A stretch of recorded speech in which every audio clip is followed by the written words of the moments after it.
What's going on out there? Catch me up to speed in case I don't know what's the talk of the streets. Well, an event passed. You know this more than most. You're standing in the middle of one of the most historic body bags in battle rap. That paperwork came out. By the time this comes out on my channel, you see where I asked you, about Adi Boom and that whole background or whatever the case with y'all two, whatnot.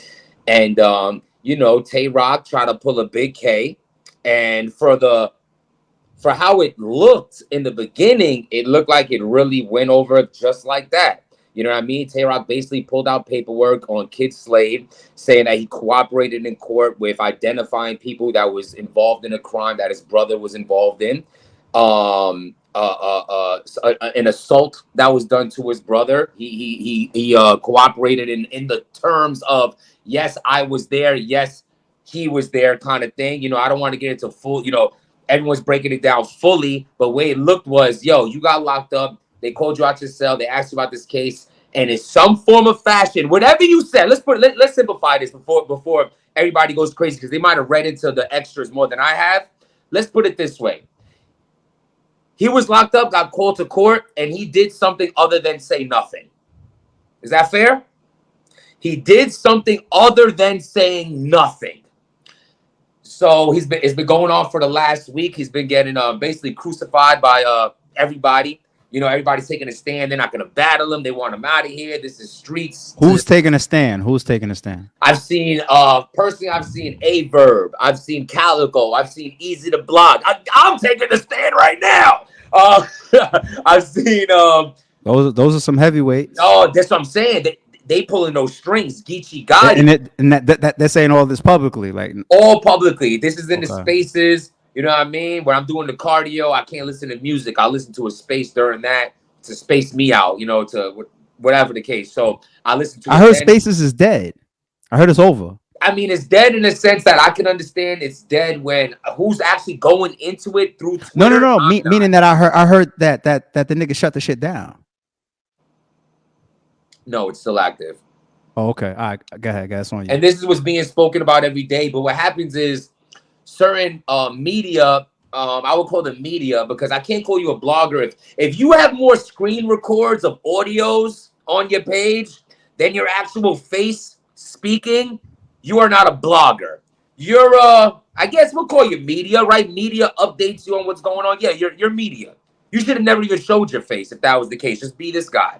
I'm not doing that. I need personal opinions. Don't cop out on me. I'm going to listen to it, right? To somebody right now, and I have no clue who it is. Nah, it's plenty. It's plenty. Okay. It's plenty. Okay. I see multiple channels. Just how else am I seeing it on YouTube? Kyd Slade. Back to that. So let me just finish that point. Okay. Now let's fast forward.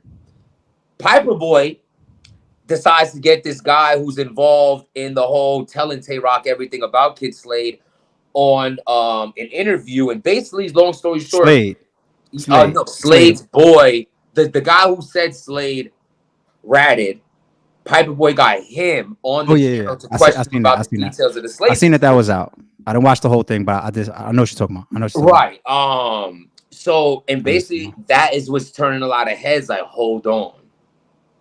It ain't what you saying it is, because Piper Boy, being a good listener and speaker as well, and what he does, he's letting this guy talk, and he said, okay, I understand that. But the part that you messed up at is you're telling me that Kyd Slade said this in his brother's case, okay, but that led to affidavits and all kind of other court cases that locked up on some RICO, and it sounded like, oh man, it sounded like an apology, damn it, and I don't want to give one. So I'm gonna say this. Like I said earlier, something was said instead of nothing at all, but it's coming out to be like, because that guy ran off and Piper Boy pulled this card on, hold on, can you give me proof on everything else you're saying? You're saying a lot right now. I see it here, what you're saying, the first part, but you told me 6 other things that's not in this. Where's that paperwork? Yo, bro, you got to check Rocks live. No, thank you. You're eating a dirty pizza. I mean, seriously, media training. Don't eat on camera. It's disgusting. You're disgusting. I'm barely listening to you. But he's keeps saying refer to Rocks live. Refer to Rocks live. We don't got to, bro. We asking you right now. Why I gotta ask Rock? I'm asking you right now. Where's the proof that Slade said something else that got Rico and everyone else locked up? The Rico case, and he couldn't back that up. Next thing you know, some curse words were said and the phone hung up. So that abrupt hang up made it look like you did too much, you said too much, and it's basically like he could have ran with the one truth, but because there was so many extras above that truth, now the actual truth don't look as bad. And that's where we So are. what's the actual truth to you? When The you say actual truth, it doesn't make the actual truth look as bad. So then to you, to Jimz, what is the actual truth? you got called into court to be asked about a case, and instead of saying nothing, you said something. And So I'd rather break. how do you define that? I define that as he didn't rat, he moused. Yo, Um, yo, let me tell you something, man.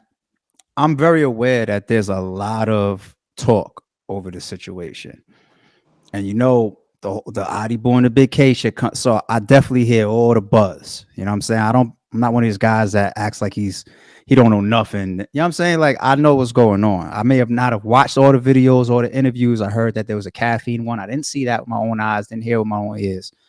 But I'm aware enough. You know what I'm saying?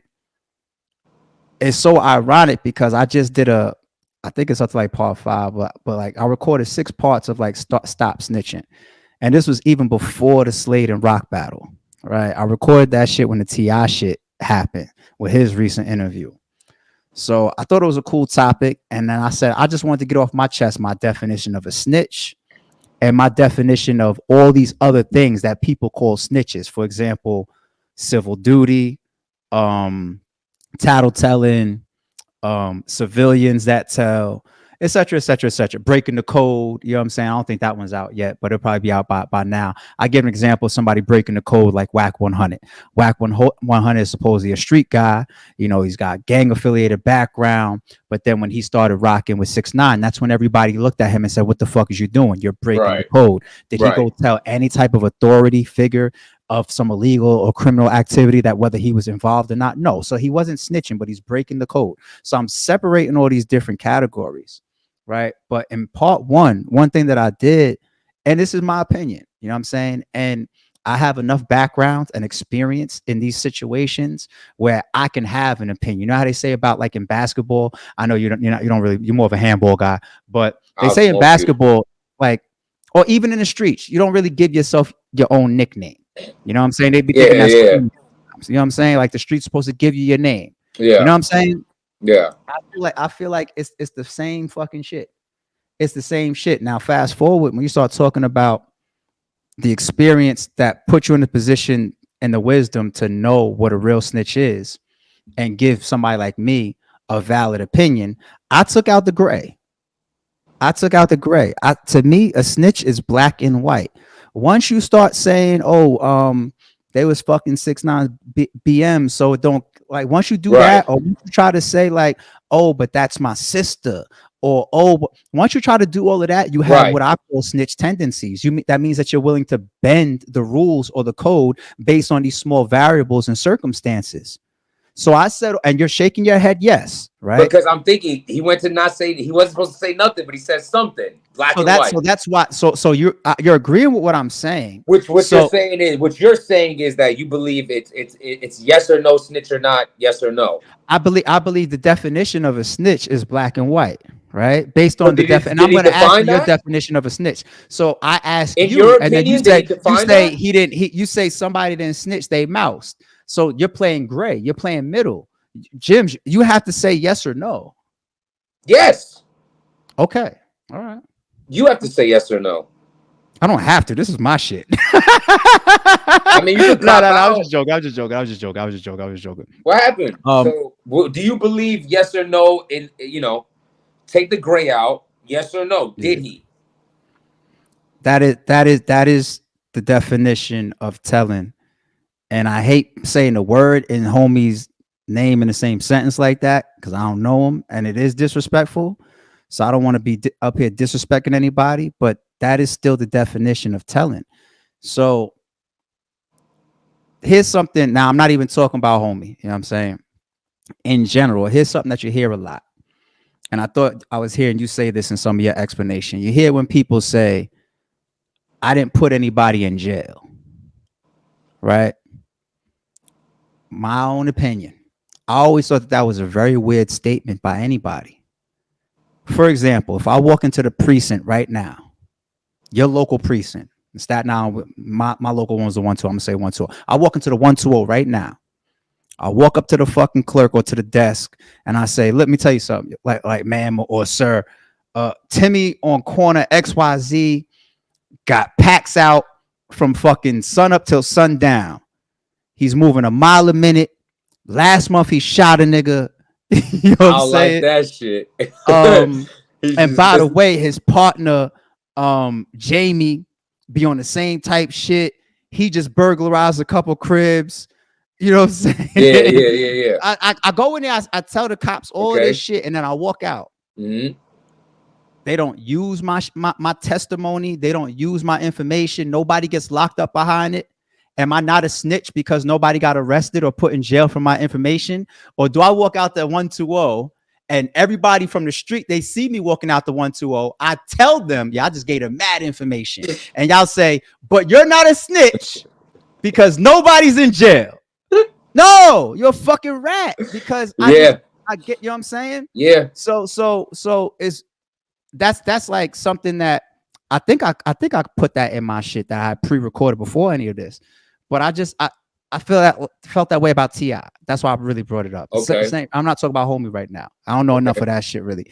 But as far as like all the details and shit, I feel like.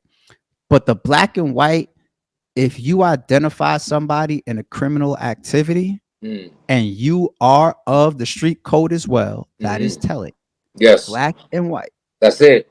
Black and white. To simplify what Tay-Rock said, the blogs that came out reacting to it, myself included. Then you have Piper Boy coming out doing that interview. You take all that, put it together as this. The only thing in my eyes that the Piper Boy interview did was it made the truth not look as crazy, because when you follow up the truth with 3 other allegations that you have no proof of, you're almost deflecting from the truth. So the truth isn't at 10, but it don't matter if the truth is at 1, because with the fact still remains, the truth remains the truth. But that's always good for the person in question. And I noticed he popped out.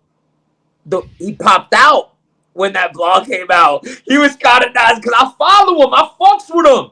I don't know him personally. I don't give a fuck about him or who he told on. I don't give a fuck about none of them. Y'all all battlers to me. I'm here to be entertained. Entertain me, motherfucker. Dance. Like, you know what I mean? Like, I'm just here to watch a show.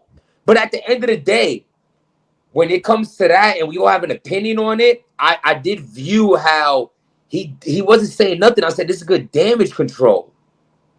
He's not speaking. I saw... He can be waiting to really talk into detail. I saw talk was when after Piper Boy's interview. I saw Chris's blog, and the thing that Chris said in there that's very, very true is accountability goes a long way, right? Now, when you say this and that happened, and it doesn't make the truth look as bad or whatever, right? That basically changes how you look at somebody. There's a lot of people around Sammy the Bull that's just like, yeah, mafioso wise, you broke the golden rule. You don't say nothing to them people. But John Gotti was caught on tapes. It sounds like he was talking about knocking you off, blah, blah, blah, blah, blah. That's supposed to be your man's. If your man's is telling on you, or if your man's is about to try to kill you, why are you going to protect them? You know what I'm saying? So what happens is be like black and white, broken code, broken rule, but it changes how you still look at the person. Yes. Right. And that's just human nature. That's human nature. So if people be like, that's back to what Chris was talking about when he says accountability goes a long way. When you got somebody that's compounding a lie, or when you got somebody that there's some clear black and white shit right here, and you're still talking around it and you're making excuses for it and all this type of shit, that don't look good. Whereas you got situations where you might have broke the code, you might have told some shit or said some shit that you wasn't supposed to say, But if you really take accountability, especially if you give a logical reason as to why you did what you did, people will still fuck with you. People will still fuck with you. Unless the people that shouldn't fuck with you is people that you illegally getting money with or illegally committing crimes with right now. But we're talking about, like, for example, battle rap, right? If you just talk about battle rap, a lot of people probably could still look at that situation and be like, if it's handled a certain way, like, we're not on stage. This ain't the streets up here. Well, that's Everybody what I was signed the saying about contract, right? entertainment. Yeah, everybody signed the contract, right? But then you have the other side where people say, nah, I don't want to hear that protect your piece shit. Jimz, you're a bully. Right. You know what I'm saying? Right. You actually, you're funny because you literally said that when we got booked for Cicero. You was like, how you gonna come about the battle? And I said, I'm gonna do both. But this is what I'm saying. If Sharon did this, broke the code, black and white, it's all nobody gives a fuck. Nobody cares. You know. So I think that's where the plug talk thing. So it's like it's how you handle it. You know what I'm saying? And well, I mean, I got plenty blogs out. I'm not retracting nothing. I said what I said. I think it's just image is a big thing in battle rap, and I feel like your image is now tainted. You're the plug talk who has paperwork on him for the plugs talking. So that takes away from that whole persona you're putting out there, despite anything. You know what I'm saying? And that happens in battle rap. Tay-Rock could have had 100 fights in his life, but we know him for almost fighting. That sticks to him. He could be a whole boxer in his hood for all we know, but we know him for that. Other people got caught stealing purses, or their dad's a snitch, or these stigmas stick with you. Even let me put myself in it. Let me put myself in it. Everything that you're saying, my bad for cutting you off, because like I told you, like I'm not doing the ones on my channel like an interview. This is like me and you in the same room. Like, we're gonna argue, we're gonna debate, we're gonna cut each other off. I'm doing mine like conversation. You needed to say that. What is that? What made you feel you needed to say that? Because I don't want people to watch the videos of me and you on the RBE channel and be like, yo, Jimz was answering the question. Why'd you cut him off? I'm not doing my joints with you like interviews. I want them to be just interaction. You know what I'm saying? So I put out the disclaimers for the fans sometimes. That's all. All right, that's cool. But, disclaimer heard. I'm gonna still talk and say what the fuck I want because I'm on here too. And sometimes I'm gonna cut in, and sometimes I'm gonna shut the fuck up. And as you probably had some gems. My bad. Go ahead. And as I continue, but you shut up the first time. Image is big. You stopped talking the first time. So now you want to argue because I put the disclaimer out? That's kind of You're probably like you're really manipulative in your relationships, aren't you? Like, I bet, like, women like hate and love you. You know what I mean? It's like you could talk your way out of like an argument. You probably like the chair did that to you. I was telling Holla yesterday. I told Holla, I said, y'all, I miss my adversary surf.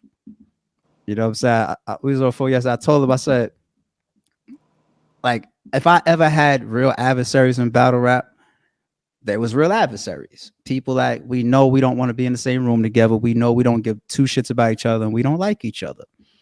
Me and Surf will always do that shit. So much entertainment, and then we see each other and have the biggest fucking cheese smiles and be cool and messing around. But he was manipulative. He was cunning. He was smart. He was clever. And I have all those things as well. I don't kind of want to admit to the manipulation shit that you just said. You know what I'm saying? But I think anybody that's clever can manipulate, right? If you're clever, you could talk your girl into, nah, you wasn't over here, you was over there, right? Because it is borderline manipulation that's mixed into all that shit. Yeah. It's a small room. We're not paying for the door. Take this much. So you think that's manipulation? You're gonna find ways to throw in the fact that we're trying to get you on this next card, I guess. But anyway, you was on a certain point. Go ahead. Images could be tainted in battle rap. Some could be accepted, some can't. Some you got to work back on, things of that nature. At the end of the day, you could be who you are in real life, but you will drive yourself insane trying. But how much does that image really matter if Kyd Slade is on the next URL card and people want to see him? They anticipate his rounds more than they anticipate the main event.